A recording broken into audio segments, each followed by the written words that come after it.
और चलिए सीधा रुख करेंगे उत्तर प्रदेश के जौनपुर की ओर, जहां पर सीएम योगी आदित्यनाथ जनसभा को संबोधित कर रहे हैं।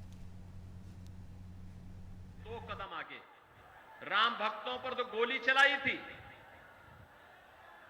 और उसके बाद अब इनके महासचिव क्या कहते हैं? कहते राम मंदिर बेकार बना है। अरे भाई, प्रभु राम की कृपा जब तुम पे हो ही नहीं रही है तो तुम तो ऐसा ही कहोगे। और देश कहता है हो हई वही जो राम रसी राखा, होगा वही जो राम लला चाहेंगे। और राम लला तो अपने भक्त मोदी को तीसरी बार भारत की सत्ता सौंपने का निर्णय ले चुके हैं।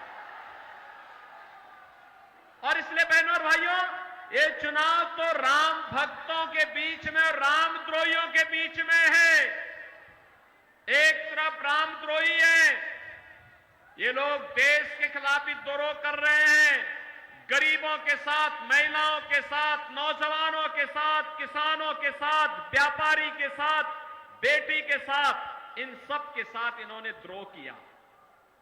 इनके हकों पे डकैती डाली। इनके समय में गरीब भूख से मरता था, बेटी और व्यापारी सुरक्षित नहीं थी, देश के अंदर जगह जगह आतंकी वारदातें होती थी। और जब आतंकवाद पर हम इनके खिलाफ बोलते थे कि भाई ये आतंकवाद की समस्या का समाधान करो, तो कहते थे हम क्या करें, लाचार होते थे, कहते थे आतंकवादी तो सीमा पार के हैं। बहनों और भाइयों, आज आतंकवाद समाप्त, देश की सीमाएं सुरक्षित, दुनिया के अंदर भारत का सम्मान बढ़ा है।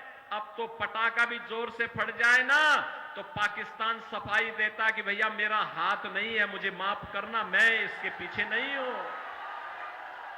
भाई बिनु हो ही न प्रीति, ये पाकिस्तान जो आज बोली उसकी बदल गई है, उसे मालूम है ये नया भारत है, मोदी का भारत है।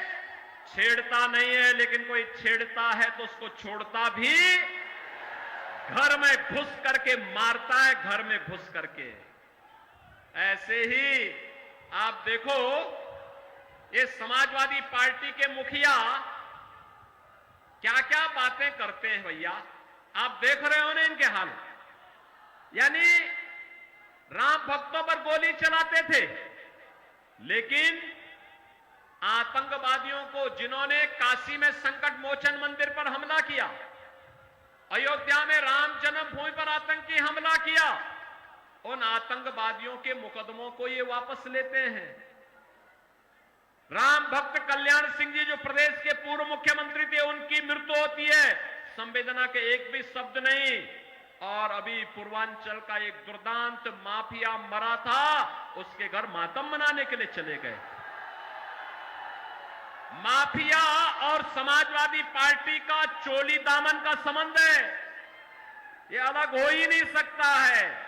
और इसीलिए हमने भी तय किया है, भगवान राम का प्रणता निस्सरहीन करो मई, भुज उठाए प्रण कीन। हमने भी तय किया है, उत्तर प्रदेश की धरती से भारत विरोधी, रामद्रोही और ये जो माफिया गरीबों का खून चूसते थे, इनको पूरी तरह हटा करके रहेंगे, पूरी तरह समाप्त करके रहेंगे। और इसीलिए आज मैं आया हूं आपसे कहने के लिए, हर राम भक्त भाजपा के पक्ष में है, हर राष्ट्र भक्त भाजपा के पक्ष में है। और बहनों और भाइयों, एक तरफ मोदी जी के द्वारा किया गया काम, highway, railway, airport, IIT, IIM, AIIMS, दुनिया का सबसे अच्छा कैंसर हॉस्पिटल आपके वाराणसी में खुल चुका है, मुंबई अब नहीं जाने की आवश्यकता है। ऐसे ही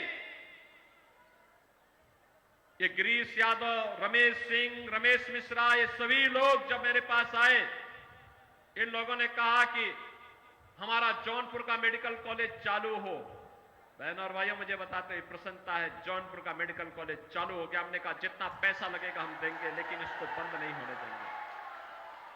अभी देखो ना, शाहगंज में रमेश सिंह यहां इथेनॉल का प्लांट भी लगा दिए। और यहां पे सैकड़ों लोगों को नौकरी मिलेगी। और मैं तो उनसे कहूंगा उसके बगल में एक आईटीआई खोल दीजिए, इथेनॉल प्लांट के लिए एक ट्रेड उसमें दे दीजिए। आप देखना यहां के लोग दुनिया के अंदर नौकरी भी प्राप्त करेंगे। और जब यहां निवेश होगा, अब हम औद्योगिक निवेश की नई गति को आगे बढ़ा रहे हैं, क्योंकि अब यूपी में दंगा नहीं होता, कर्फ्यू नहीं लगता। दंगाई और कर्फ्यू वाले सब, दंगाई और कर्फ्यू लगाने वाले सभी लोगों की राम नाम सत्य की यात्रा निकल गई है। और इसलिए बहनों और भाइयों, मैं आपसे कहने के लिए आया हूं, आपसे एक ही बात कहने के लिए आया हूं कि ये जो भाजपा ने